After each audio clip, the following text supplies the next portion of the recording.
Hi welcome back to Excel skill corner. നമ്മളിന്ന് discuss ചെയ്യാൻ പോകുന്നത് നെയിം റേഞ്ച്. മൈക്രോസോഫ്റ്റ് എക്സലിൽ വളരെ ഇമ്പോർട്ടൻ്റ് ആയിട്ടുള്ളൊരു ടൂളാണ് നെയിം റേഞ്ച്. നമ്മുടെ വർക്കുകളുടെ സ്പീഡ് നമുക്ക് എങ്ങനെ കൂട്ടാം, അതിന് നമുക്ക് നെയിം റേഞ്ച് വളരെ ഇമ്പോർട്ടൻ്റ് ആയിട്ടുള്ളൊരു ഘടകമാണ്. നമ്മൾ പലപ്പോഴും റേഞ്ചുകൾ സെലക്ട് ചെയ്തിട്ടാണ് നമ്മൾ കാൽക്കുലേഷൻ നടത്താറ്. ഇവിടെ നമുക്ക് നെയിം റേഞ്ച് ക്രിയേറ്റ് ചെയ്യാനായിട്ട് 2-3 ടൈപ്പ് ക്രിയേറ്റ് ചെയ്യാൻ സാധിക്കും. നമുക്കിപ്പോൾ ഇവിടെ ഒരു ഡാറ്റ തന്നിട്ടുണ്ട്, ഒരു സൂപ്പർ മാർക്കറ്റിൻ്റെ ഡാറ്റയാണ് തന്നിട്ടുള്ളത്. Date, supplier, category, product wise, quantity. ഇതിൽ നമുക്ക് എങ്ങനെ നെയിം റേഞ്ച് പെർഫോം ചെയ്യാം. ഇപ്പോൾ നെയിം റേഞ്ചിൽ നമുക്ക് 3 ടൈപ്പ് ഉപയോഗിക്കാം. ഒന്ന് നെയിം ബോക്സ് ഉപയോഗിച്ചിട്ട് നമുക്ക് ടൈപ്പ് ചെയ്യാം. അതുപോലെ നെയിം മാനേജറിൽ ഡിഫൈൻ നെയിമിൽ ചെയ്യാൻ പറ്റും. പിന്നെ ക്രിയേറ്റ് ഫ്രം സെലക്ഷനിൽ നമുക്ക് ചെയ്യാൻ സാധിക്കും.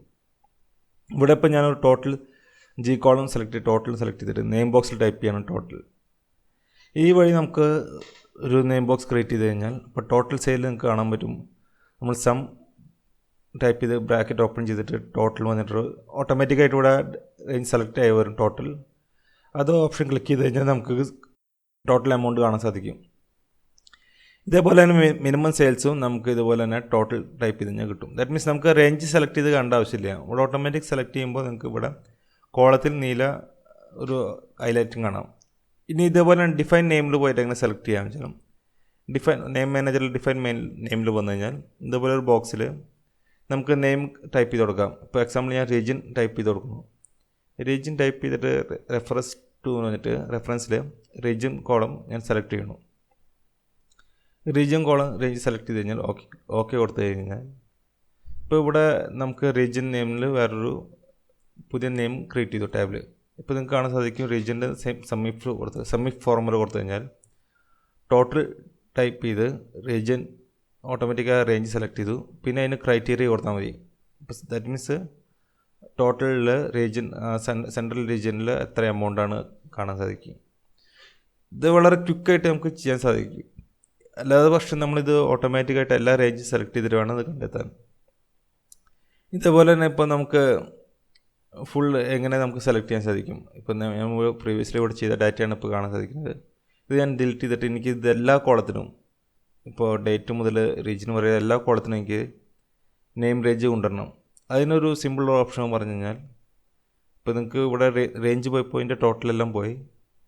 ബിക്കോസ് ഇതെല്ലാം റേഞ്ച് ബേസ് ചെയ്തിട്ടാണ് അതിൻ്റെ ടോട്ടൽ ക്രിയേറ്റ് ചെയ്തത്. ഇപ്പോൾ ഞാൻ ഇവിടെ ടോട്ടൽ ഡാറ്റ സെലക്ട് ചെയ്തു.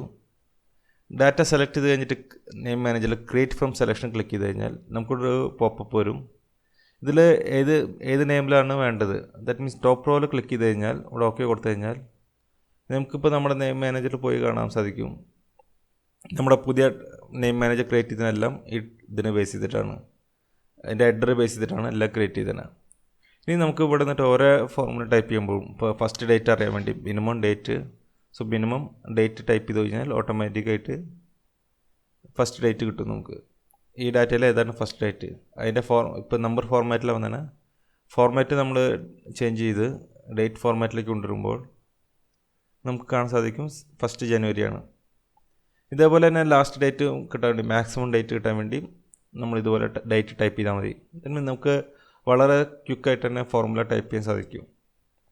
ഇത് ഫോർമുല എഡിറ്റിങ്ങിനും നമുക്ക് നല്ലൊരു ഓപ്ഷനാണ്. കാരണം വെച്ചാൽ ഏത് ഫോർമുലയും ബേസ് ചെയ്ത് തന്നെ കാണാൻ സാധിക്കും. ഇതുപോലെ മാക്സിമം സെയിൽസ് കിട്ടാനും മാക്സ് ടൈപ്പ് ചെയ്തിട്ട് ടോട്ടൽ ടൈപ്പ് ചെയ്താൽ മതി, നമുക്ക് മാക്സിമം സെയിൽസ് കാണാൻ സാധിക്കും. ഇതേപോലെ തന്നെ നമുക്ക് പ്രൊഡക്റ്റ് വൈസ് സെയിൽ കിട്ടാൻ ഇപ്പോൾ നമുക്കിവിടെ പ്രൊഡക്റ്റുകളുണ്ട്. ഡയറി മിൽക്ക്, ബിങ്കോ, ഷുഗർ, അങ്ങനെ എല്ലാ പ്രൊഡക്റ്റ് വൈസും ഉണ്ട്. ഇതിൻ്റെ ഓരോന്നിൻ്റെ സെയിൽ കിട്ടാൻ വേണ്ടി ഇതേപോലെ തന്നെ സം ഇഫ് ടൈപ്പ് ചെയ്ത് ഇതിൻ്റെ ടോട്ടൽ സം റേഞ്ച് പറഞ്ഞാൽ ടോട്ടൽ ടൈപ്പ് ചെയ്യാം, ക്രൈറ്റീരിയ റേഞ്ച് പറഞ്ഞാൽ പ്രൊഡക്റ്റ് ടൈപ്പ് ചെയ്യാം. പ്രൊഡക്റ്റ് ഓൾറെഡി ഇവിടെ വന്നിട്ടുണ്ടാവും. പ്രൊഡക്റ്റ് ടൈപ്പ് ചെയ്ത് കഴിഞ്ഞാൽ പ്രൊഡക്റ്റ് ക്ലിക്ക് ചെയ്യുക, എന്നിട്ട് ചെയ്തിട്ട് നമുക്ക് ഇതിൻ്റെ സെൽ റെഫറൻസ് കൊടുക്കുക. ദാറ്റ് മീൻസ് J22 ആണ് ഇതിൻ്റെ സെൽ റെഫറൻസ്. ഇത് കൺട്രോൾ D അടിച്ച് കഴിഞ്ഞാൽ ഇതിൽ പറഞ്ഞ എല്ലാ ഡാറ്റയും നമുക്ക് സെലക്ട് ചെയ്യാൻ സാധിക്കും ഓട്ടോമാറ്റിക്കായിട്ട്. ഇപ്പോൾ ബിങ്കോൻ്റെ സെയിൽ വന്നു, ഷുഗർ സെയിൽ വന്നു, 5 സ്റ്റാർ. ഇത് വളരെ ക്വിക്കായിട്ടുള്ളൊരു ആക്ഷനാണ്. നമുക്കൊരു ഡാഷ്ബോർഡ് ക്രിയേറ്റ് ചെയ്യുമ്പോൾ നമുക്കിത് വളരെ ഇമ്പോർട്ടൻ്റ് ആയിട്ടുള്ളൊരു ടൂളാണ്. ഇതേപോലെ തന്നെ ചോക്ലേറ്റിൻ്റെ കാറ്റഗറി വൈസ് കിട്ടാനും ഇതുപോലെ കാറ്റഗറി നമുക്ക് ടൈപ്പ് ചെയ്ത് ആ സെല്ല് സെലക്ട് ചെയ്താൽ മതി.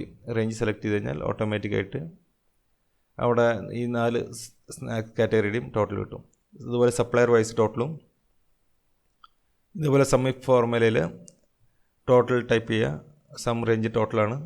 ടോട്ടൽ ടൈപ്പ് ചെയ്ത് സപ്ലയറിൻ്റെ കാറ്റഗറി സെലക്ട് ചെയ്ത് റേഞ്ച് സെലക്ട് ചെയ്ത് കഴിഞ്ഞാൽ ഓക്കെ ആവും. ഇതേപോലെ തന്നെ നമുക്കിപ്പോൾ ബിഗ് ബസാർ, മോർ, ലുലു ഇവരെല്ലാം ടോട്ടൽ സെയിൽ കിട്ടി. ഇത് നമുക്ക് വളരെ ഒരു 2 മിനിറ്റ് 3 മിനിറ്റ് കൊണ്ട് നമുക്ക് എത്ര വലിയ ഡാറ്റ തന്നെ എക്സ്ട്രാക്ട് ചെയ്ത് വളരെ ഈസി ആയിട്ട് നമുക്ക് കണ്ടെത്താൻ സാധിക്കും ഈ നെയിം റേഞ്ച് ഫോർമുല. ഇത് വളരെ പവർഫുൾ ആയിട്ടുള്ള ഫോർമുലയാണ്. ഇത് നമ്മൾ വളരെ ക്വിക്കായിട്ട് ഉപയോഗിക്കുകയാണെങ്കിൽ എത്ര വലിയ ലൈനായിട്ടായാലും 10,000 20,000 ലൈനായിട്ടായാലും നമുക്ക് വളരെ സിമ്പിളായിട്ട് എക്സ്ട്രാക്ട് ചെയ്ത് വളരെ ക്വിക്കായിട്ട് ചെയ്യാൻ സാധിക്കും. ഓക്കെ, അപ്പോൾ ഇത് പ്രാക്ടീസ് ചെയ്യുക. Thank you.